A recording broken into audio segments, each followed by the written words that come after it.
वादळाला पाहून आम्ही कधी आमची गलबते वळवली नाही. संकटाला सामोरे जाताना आम्ही कधी आमची पावले रोखली नाही.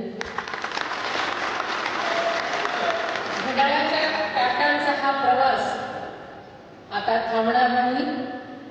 संघर्षाच्या या रणांगणात राष्ट्रवादी कधीही मागे हटणार नाही.